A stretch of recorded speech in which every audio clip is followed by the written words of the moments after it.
Mi sento un'idiota pazzesca, mi tremano le mani come una rincoglionita, ma lo volevo fare da mesi e continuavo a rimandarlo perché non riuscivo a farlo e perché non volevo, cioè, venisse considerato come un tentativo di attirare l'attenzione o di parlare dei miei problemi e cose del genere, però per me fare video è terapeutico, quindi e comunque è un argomento che penso possa aiutare tante persone perché mi sono arrivati messaggi di persone che hanno avuto questo genere di problemi, quindi penso sia importante per me fare questo video. Non so neanche cosa dire perché ve ne eravate accorti in tantissimi sotto i commenti dei video. Non lo sapevo neanche io. Cioè, lo sapevano tutti quanti, ma non lo sapevo io. E non so neanche bene io com'è successo, perché la prima cosa che posso dire è che non te ne accorgi, non te ne rendi conto, ti sembra tutto normale e poi ti rendi conto che in realtà invece non lo è. Allora, cercherò di essere il più aperta possibile, cercando di... non so neanche io come riordinare le mie idee, nel senso che so che è cominciato dopo che mi sono spostata a Londra, quando ho cominciato a gestirmi da sola, non lo so perché. Praticamente io mangiavo solo ed esclusivamente due frutti a colazione e dell'insalata per il resto dei pasti. E per me così era normale. A parte ogni tanto quando mi concedevo la pizza, ma tipo una volta ogni 2 mesi. A me, onestamente, sembrava normale. Per me era tutto a posto, era tutto ok. Perché io ho sempre avuto un rapporto un po' particolare col cibo. Ora che ci penso dico,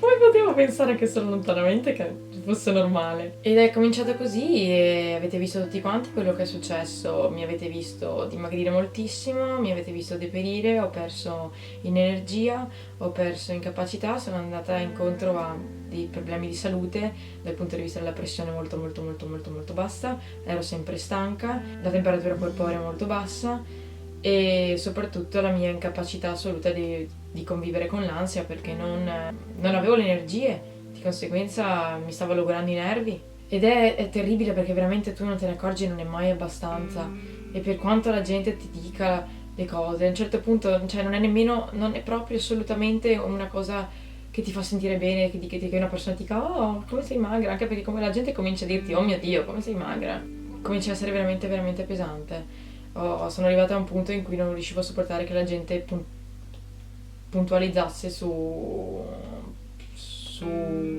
mia forma fisica. E la cosa incredibile è quanto molte persone mi avessero invece detto che stavo molto bene o così colà, mentre adesso io metterò un po' di foto e ragazzi, cioè, questo è il corpo di una persona che stava male. Adesso io ormai è un anno che sono in recupero finalmente. È veramente complicata come cosa perché è veramente difficile riabituarsi, è veramente difficile smettere di contare, è veramente difficile smettere di guardare queste cose, ma è tutto un insieme di cose perché alla fine era una situazione che era dovuta a un disagio che io stavo comunque vivendo, il fatto che mi fossi spostata fuori o il bisogno di apprezzamento, non lo so neanche io, vi giuro che non lo so, penso che sia tutto un continuo, però sono arrivata al punto in cui non riuscivo più a fare niente. Ero sempre stanchissima, ho perso tantissimi capelli, era orribile.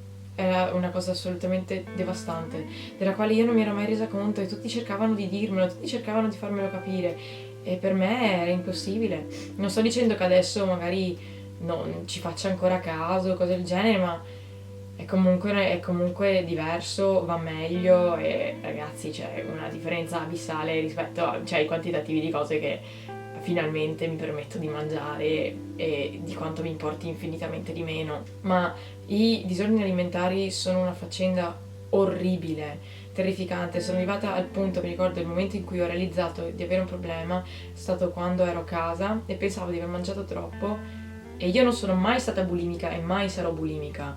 Ma c'è stato un momento in cui ho pensato, Dio, ho mangiato troppo e mi è venuta una sensazione di nausea, come se dovessi vomitare. Quando mi è successa quella cosa là, ho detto no, è un problema e da lì ne ho parlato, sono pochissime persone che sanno di questo mio problema, pochissime, un paio forse, che ne ho parlato apertamente, una o due. Nemmeno i miei genitori, cioè non ho mai parlato di questa cosa nemmeno praticamente con i miei genitori, solo un po' con mia mamma. Infatti una delle cose che mi ha trattenuto da fare questo video è il fatto che so che loro lo guarderanno e non vorrei che lo guardassero. perché è un argomento che so che ha fatto stare male loro, perché li ha fatti preoccupare tanto, e ha fatto stare male i miei amici. E proprio il fatto che le persone che conosco vedranno questo video, e non voglio che questa cosa sia una cosa che mi marchi, però è una cosa che mi è successa e che penso di dover dire. Voglio condividere con voi perché so che è una cosa che può farvi sentire meno soli, che può essere alla ricerca di aiuto, è una cosa che va assolutamente presa in mano e bisogna cercare aiuto immediatamente, perché il corpo, una volta ammalato, una volta che l'hai danneggiato seriamente, non si riprende più, e io ne sto patendo le conseguenze, ed è una cosa che vorrei tanto non aver fatto perché non era proprio necessaria. Ci è voluto per farmi trovare un equilibrio, ma ragazzi è una cosa disgustosa vivere una situazione del genere, una situazione in cui non puoi mangiare, una situazione in cui il cibo è il tuo nemico assoluto, ma non è neanche solo quello, è tutto un insieme di cose, di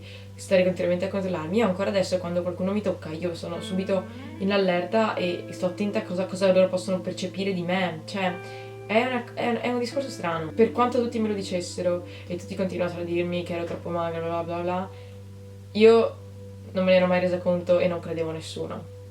Ho dovuto rendermene conto da sola, ma c'è un momento in cui bisogna veramente realizzare che è un problema. Però ora sto meglio, finalmente. Ci è voluto tanto riprendermi, ma sto molto meglio ai livelli di energia, di psiche, non sono più sotto farmaci e sto meglio. E questo video è stato veramente, veramente difficile da fare, perché mi sento così stupida a essere la ragazza che ha fatto il video dei broccoli e la Nutella, dicendo che se preferivi i broccoli, cosa che comunque a me piace moltissimo. Io un idiota, perché inneggiavo a un amore per il cibo, perché io adoro cucinare, adoro tutte queste cose qua. Vedere come si sono evolute le cose. E io sono terrorizzata da metterlo online questo video, perché non voglio che la gente sappia questo di me. Non voglio che la gente mi identifichi con questo, o che ogni volta che sto mangiando adesso la gente controlli quello che mangio, perché è stata una situazione orribile e sono stata proprio male. Però se ne esce, se ne si può uscire con calma, con l'aiuto, e bisogna rendersene conto da soli. Io sto facendo la mia parte, sto meglio, sono felice e devo ringraziare tutte le persone che mi hanno aiutato in questo periodo e che mi hanno cercato di dare una mano, e tutti i miei amici, la mia migliore amica, i miei parenti, il mio gruppo di amici a casa, il mio gruppo di amici qua a Londra, e tutte le persone che mi sono state vicine in un periodo della mia vita che è stato veramente molto complicato. Grazie anche a voi per averlo notato e per avermi mandato messaggi e commenti chiedendomi cosa ci fosse che non andava, dicendomi di mangiare, che ero patita, così. Lo so che eravate tutti molto preoccupati, mi dispiace di avervi fatto preoccupare. Però questo era tutto quanto. Se avete anche voi avuto delle esperienze del genere, delle conoscenze, qualcosa con cui volete condividere con me, sapete che i commenti qua sotto sono sempre aperti. Mi piacerebbe molto leggere i vostri commenti, anche se volete mandarmi dei messaggi, qualcosa. Sapete che anche se non rispondo sempre, leggo sempre tutto quanto, tweet compresi. Questo è un video molto importante per me, è molto molto molto difficile da fare. Ho dovuto parlare con i miei genitori prima di farlo perché non ce la facevo.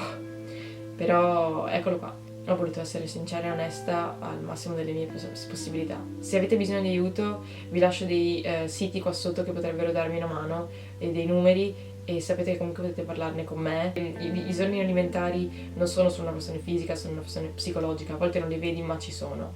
Se conoscete di qualcuno che abbia questo genere di problemi, per favore aiutatelo. Dategli una mano, ma rendetevi conto del fatto che deve rendersene conto quella persona. Questo era tutto. Grazie a tutti quanti per aver guardato questo video. Ci vediamo al prossimo. Buia. Sono distrutta, ragazzi, non ce la faccio più. Ho la bestiole. È un video che non so neanche io come cominciare, perché sicuramente ne vorrò fare uno riguardo un pelino più serio, un pelino più pensato, un pelino più gnè. Ma siccome arrivo da una settimana in cui io penso di non aver mai staccato la testa